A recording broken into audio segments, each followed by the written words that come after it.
कथा परम पावनी, शिव पुराण की पवित्र कथा को हमें निरंतर सुनना चाहिए।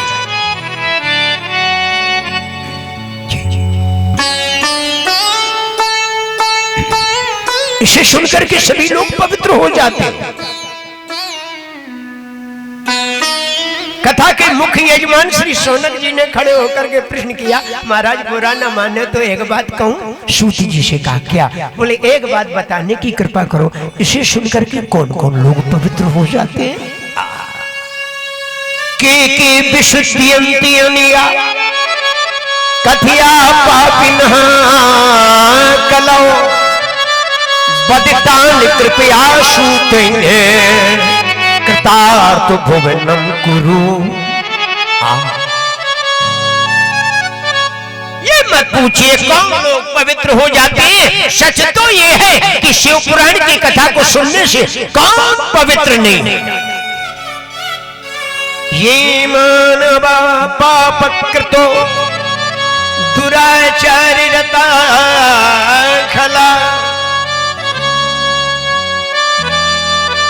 जीवन में बड़े से बड़े पाप करने वाला व्यक्ति भी अगर शिव पुराण की थोड़ी सी कथा उसके कान में पड़ जाती है तो वो भी मुक्त हो जाता है, शिव के धाम को चला जाता। इतना सरल ही उपचार शिव कथा सुन। इसीलिए हमारे यहाँ लाउड स्पीकर वगैरह नगर में बहुत दूर दूर तक लगवा दिए जाते हैं एडवर्टाइजमेंट के लिए, और साथ ही ये ताकि दुकानदारों के कानों में भी व्यापार करते करते न जाने कौन सी ऐसी बात उनके कान में पड़ जाए तो उनकी भटकी और बिगड़ी हुई जिंदगी अचानक संभल जाए और बदल जाए। इसलिए इसका प्रचार दूर दूर तक होता है, एडवर्टाइजमेंट दूर दूर तक होता। लोग टीवी चैनल पर लाइव क्यों करते हैं? उसके पीछे यही रीजन है। न जाने किसके गले कौन सी बात उतर जाए, किसकी भटकी हुई जिंदगी कहां से कहां पहुंच जाए। इसलिए सबके लिए कैसे संभव है कि दिन में अपनी दुकानें बंद करके सब यहाँ आ सके? इम्पॉसिबल है। इसलिए वो सेवा उनके दरवाजे पर है।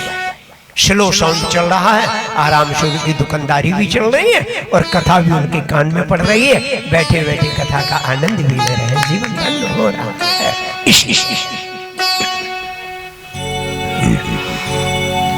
पापी ही नहीं, महापापी भी शिव पुराण की कथा को सुनने से धन्य हो जाता है।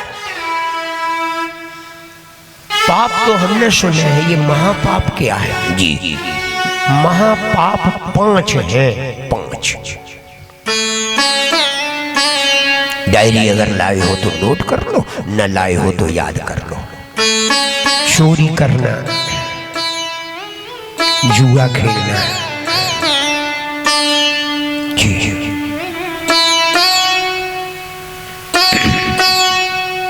शराब पीना, पराई बहू बेटी या पराई संपत्ति पर कुदृष्टि रखना, और नंबर 5 किसी के साथ विश्वासघात करना। ये 5 महापाप है। और तो सब पाप है, लेकिन 5 महापाप है। विश्वासघात करना। चिंता न करो, तुम्हारी बेटी की जिस दिन शादी होगी मैं 2.5 लाख रुपया आपको दे दूंगा, हम शाम को भिजवा देंगे। और बेचारी दरवाजे पे बारात खड़ी है और उनका मोबाइल ही स्विच ऑफ बता रहा है। बताइए आप, ये विश्वास नहीं, मत करो, लेकिन ये विश्वासघात नहीं, महापाप, ये महापाप। ये बड़ी शांति कुंज हरिद्वार के संस्थापक श्री राम शर्मा आचार्य लिखते हैं, किसी के साथ वो व्यवहार ना करो जो तुम्हें स्वयं के लिए पसंद नहीं है। वो नहीं। जी। आइए कभी हरिद्वार शांति कुंज का दर्शन कीजिए, भारत माता मंदिर के पास।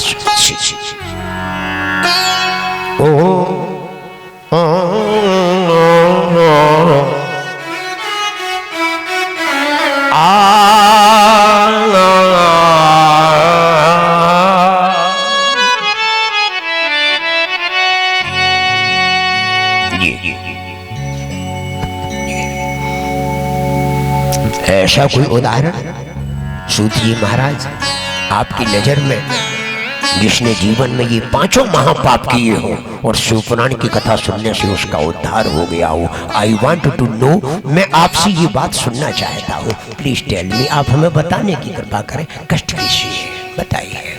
जी जी, मैं आपसे जानता हूँ। जी जी, बोले हाँ है ऐसा ही उदाहरण। आइए एक श्लोक का आनंद लेते हैं। आज की विशेष कथा में शिवपुराण के अंदर हम प्रवेश कर रहे हैं। आशीत किरात नगरे ब्राह्मणों ज्ञान दुर्बला, दरिद्रो रस विक्रेता, देव धर्म परांग मुखा। जैसे कोल एक जाति होती है, किरात एक जाति होती है, केवट एक जाति होती है, ऐसी किरातों का एक गांव है।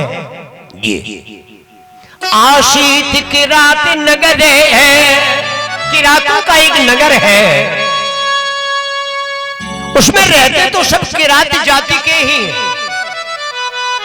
जैसे किसी नगर में यदुवंशी ही पूरे रहते हो, किसी नगर में बुंदेला ही पूरे रहते हो, ऐसी है तो नगर ये पूरा का पूरा किरातों का, लेकिन वहां इक्का दुक्का ब्राह्मण भी रहते हैं। ब्राह्मणों ज्ञान दुर्बला, एक ब्राह्मण रहता है उस नगर में, उन किरातों के बीच में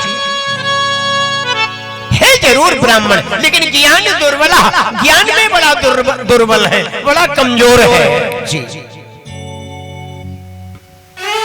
अब जब ज्ञान नहीं है तो सही रास्ते पे नहीं चल पा रहा, और जब सही रास्ते पे नहीं चल पा रहा है तो स्वाभाविक है। जी हाँ,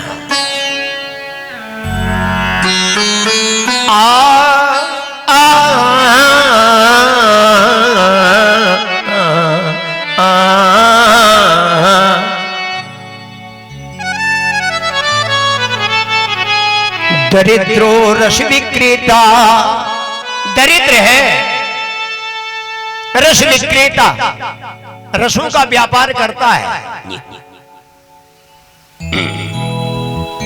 रासायनिक चीजें बेचता है, जैसे कड़वा तेल है।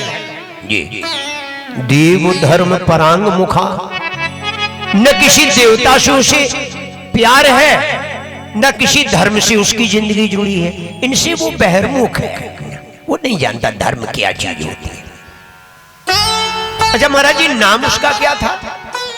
जी, बोले देवराज इति ख्यात, विश्वस्ति जनक वंचिका। देवराज नाम का वो ब्राह्मण, हालांकि व्यापार उसका ऐसा था कि बढ़िया घर में पैसा वैसा, लेकिन फिर भी वो मैला कुचैला ऐसे रहे जैसे लोग समझे कि जैसे इसमें कुछ है ही नहीं। और इतना काम में बिजी, इतना काम में बिजी, वो धर्म तो जानता नहीं था कि संध्या स्नान परिपृष्टो, न कभी संध्या वंदन करता, न कभी स्नान करता, हफ्तों का होना नहाया, वैश्य वृत्ति परायण, वैश्यों के जो काम हुआ करते हैं वो व्यापारिक काम वो क्या करता था। जी जी, था ब्राह्मण, काम वैश्यों वाले करता था, करना चाहिए पूजा पाठ, देव पूजन, और काम करता था व्यापार वाले। जी, अच्छी बात है, ठीक, लेकिन कम से कम ईश्वर को तो न भूलो। अच्छा जी, ये जरूर ऐसा है, लेकिन इसकी जो माँ है, इसका जो पिता है, इसकी जो धर्मपत्नी, ये बहुत धार्मिक है, बहुत धार्मिक, वो बहुत धार्मिक है। घर में अगर 4 लोग गलत रास्ते पे चल रहे हैं और फिर भी घर का वातावरण बहुत अनुकूल है, तो इसका मतलब उन 4 के बीच में जरूर कोई एक ऐसा है जो धर्म की पटरी पर चल रहा है, जिसके पुण्य प्रताप से आपका घर उजड़ने से बचा हुआ है और शांति से रह पा रहा, उस एक के पुण्य प्रताप के कारण।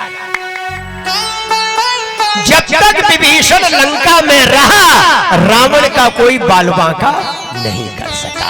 जब तक विदुर जी हस्तिनापुर में रहे तब तक महाभारत नहीं हुआ। विदुर जी निकले, महाभारत शुरू। आदमी के पुण्य का प्रताप घर के वातावरण को अनुकूल बनाता है, इसलिए घर में कोई न कोई एक न एक तो महात्मा होना चाहिए। महात्मा वेश से नहीं, महात्मा आकृति से नहीं, महात्मा कृति से हुआ जाता है। अपने आचरण को सुधार लो, आप पैंट सूट में भी महात्मा ही है, महात्मा है।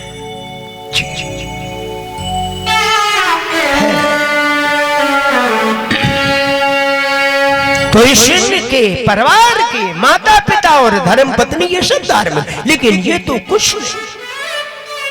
अब सत्संग किया होता तो कुछ सुधरता। कभी कथा भी इसने नहीं सुनी, जबकि प्रभु का कहना है कि कर्म के साथ साथ सबका धर्म है, देव आराधन करो, उस आराध्य का भजन करो। लेकिन ये देव धर्म परांग मुखा,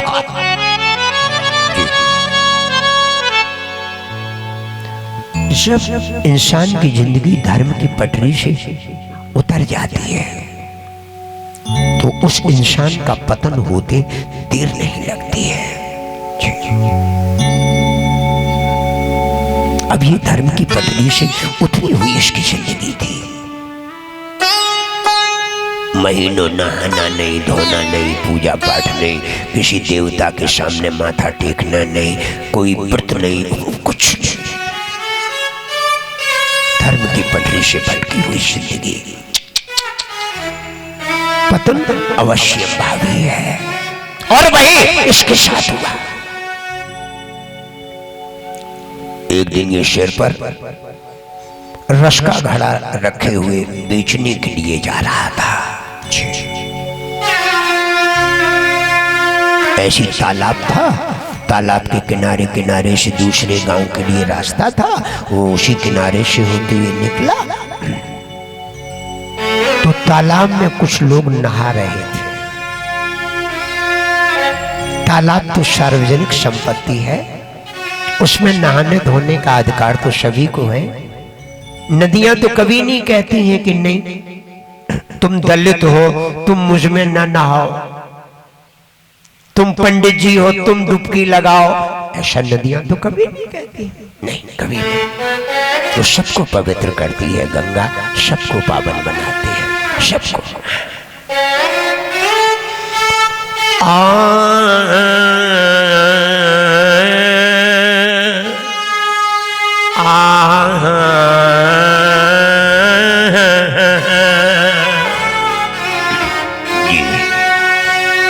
ऐकदैकि तडागेश स्नातुं यातो महेश्वरः वैश्यां शोभावतीं नाम दृष्ट्वा तत्रापि विह्वला।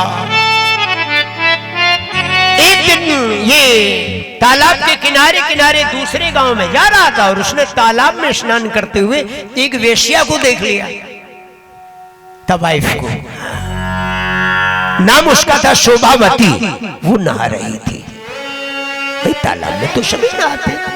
अब हम बद्रीनाथ में जाते हैं तो वहां तप्त कुंड बना है, उसमें पुरुषों के लिए भी व्यवस्था है, महिलाओं के लिए भी साइड से व्यवस्था है, सबका अलग अलग हिसाब। और वहां तो इतना बर्फ का पानी है अलकनंदा का, उसमें कौन नहाएगा। तो तप्त कुंड परमात्मा की व्यवस्था देखो कि वहीं इतना ठंडा पानी की अंगुली डाल दो तो गल जाए, और उसी से सटा हुआ एक ऐसा कुंड कि डुबकी लगाने के लिए उतरो तो ये लगे कि हाय शरीर जल गया, इतना गर्म पानी। कभी आइए आप बद्रीनाथ धाम, जी देवभूमि बद्रीनाथ धाम कभी आइए, देखिए वहां का दर्शन कीजिए। बड़ी दिव्य जगह, हमारे प्रोग्राम वहां होते हैं तो बड़ी सुंदर देवभूमि।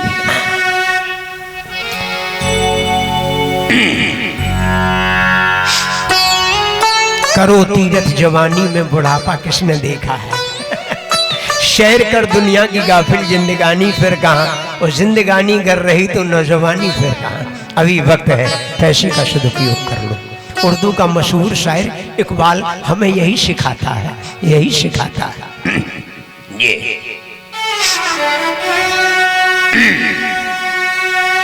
और उसकी दृष्टि पड़ गई वेश्या पर।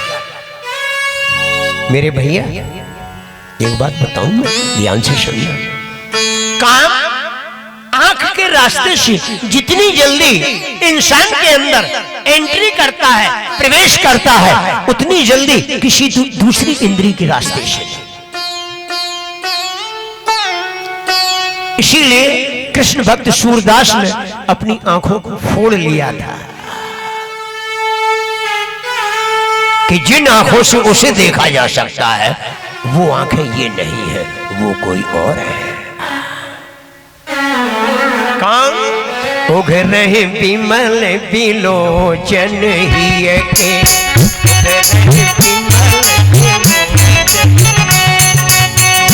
उघरहि विमल विलोचन हिय के,